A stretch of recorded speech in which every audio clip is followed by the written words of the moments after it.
கழுகுகள் யாவும் போர் மைதானத்தை சுற்றி கொண்டிருக்கிறது. ஏனெனில் சமாதான பிரார்த்தனை யாவும் இறுதி நேரத்தில் வந்துவிடக்கூடாது என்று.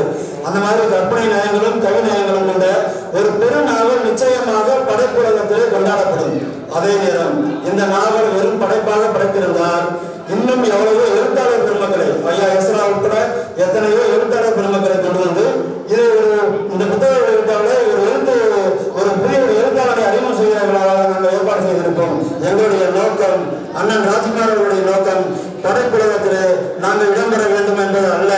எங்கள் மண்ணிற்கான அடிப்படை தேவை எங்களுடைய நீர்வளம். எங்களுடைய அத்தனைக்குமான குறைய நீர்வளம் தான். எங்களுடைய உழைப்பு ஓரளவுக்கு நான் பார்த்த வரையில தமிழ்நாட்டினுடைய எந்த விவசாயியும் செய்யாத உழைப்பு. இந்த வருஷங்கள்லாம் ஒரு கடுமையான போராட்டத்துக்கு பிறகு நெல்லு பறிந்து தோல்விட்டு இருக்கு. மழை இல்லை. வாடிய பிறகு கண்ட போதெல்லாம் ஆடினோம் வெள்ளநாடு. இன்னைக்கு ஒவ்வொரு ஆப்பநாட்டு மக்களுடைய மனநிலையும் குறுத்துல சாகுது. நெல்லு தண்ணி இல்லை. ஒரே ஒரு வாசம் படிக்கிற அளவுக்கு தண்ணி இருந்தால் அந்த வருஷம் விளைஞ்சிடும். அடிப்படையான பொருளாதாரம் இருந்து இந்த பல்லாயிரக்கணக்கான ஏக்கரும் எங்களுக்கு விவசாயம் செய்யக்கூடிய வாய்ப்பு இருந்தா ஆப்பநாட்டிலிருந்து ஒரு இளைஞர் இந்த ஊரத்தில் நகர மாட்டான். தமிழ்நாட்டில் இந்த ஆப்பநாடு என்னைக்கும் தற்சமத்துக்கு நம்ம கொடுத்தேன்.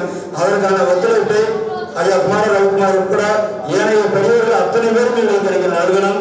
உங்களுக்கு என்ன ஒத்துழைப்பினாலும் அதை நிச்சயமாக நாங்கள் என்றென்றும் செய்வோம் என்று வேண்டி விரும்பி கேட்டுக்கொண்டு, நிச்சயமாக இந்த புத்தக வெளியீட்டு விழா வெறும் புத்தக வெளியீட்டு விழாவாக இல்லாமல் இந்த ஆப்பநாட்டினுடைய பொருளாதார நீர் மேலாண்மை மற்றும் அனைத்துக்குமான ஒரு தண்ணீருக்கான ஒரு புதிய சகாப்தமாக தொடங்க வேண்டும் என்று வேண்டி விரும்பி கேட்டுக்கொண்டு, எங்க ஒரு அதிகபட்சம் ஒரு நம்பிக்கையோடு சொல்றேன், ஒரு 7 ஆண்டு 3 ஆண்டுகள்ல இந்த ஆப்பநாடுடைய அத்தனை ஒரு கண்ணாடி வைகை நதி நீர் தாண்டிச்சு வெற்றி விழாவில் நாம் கொண்டாட விரும்பியிருப்போம்.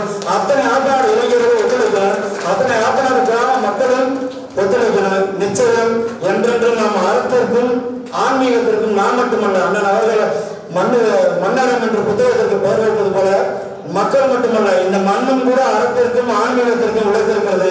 நாம் நிச்சயமாக நமது இலக்கை அடைவோம், தண்ணீரை பெறுவோம், நீர் மேலாண்மை பெறும். அன்றைய நாளில் இதற்கான ஒரு முகவுரையை இந்த கர்நாடகையில் எழுதியிருக்கக்கூடிய அண்ணன் ஆகுனர் கவிஞர் ராஜ்குமார் அவருடைய எழுத்து பொன்னெழுத்துக்களால் பிடிக்கப்படும்.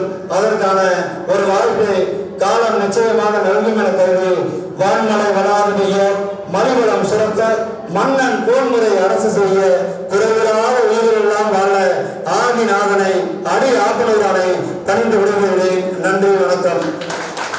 இதனுடைய முதற்கட்டமாக எங்களுடைய பொதுயிடம் கிராமத்தின் சார்பாக அண்ணன் அவர்களிடம் முதல் 10 புத்தகங்களை நாங்கள் பெற்று வருகிறோம்.